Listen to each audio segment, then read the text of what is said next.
খোলাটা হল খোলাটা সবাই দিতে আছে হ্যাঁ আচ্ছা ভিতরে আছে সার্ভিসিং আছে সার্ভিসিং চলে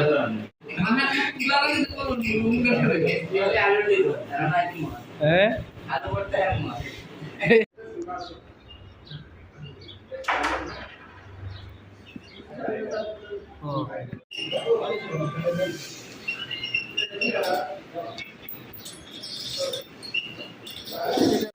আমাদের সাব ইন্সপেক্টর কিঙ্কর পাল এবং কনস্টেবল সুমন সত্যি আমাদের কাছে একটা সিক্রেট ইনফরমেশন আসে যে এটা টুকটুকে করে কিছু অবৈধভাবে মদ নিয়ে যাচ্ছে।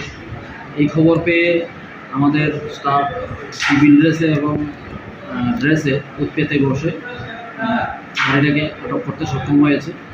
আমরা গাড়ির যে নিয়ে যাচ্ছে ওর নাম হচ্ছে বাবলু সত্যকর, ওকেও আমরা আটক করতে পেরেছি। টোটাল মদ এখানে 105 বোতল আছে সব মিলিয়ে, যেটার বাজার মূল্য অ্যাপ্রক্সিমেট 35 থেকে 40,000 টাকা। তার বাড়ি কোথায় বাবলু শব্দ করে? বাবলু সূত্রধরের বাড়ি সূত্রধর বাবলু তো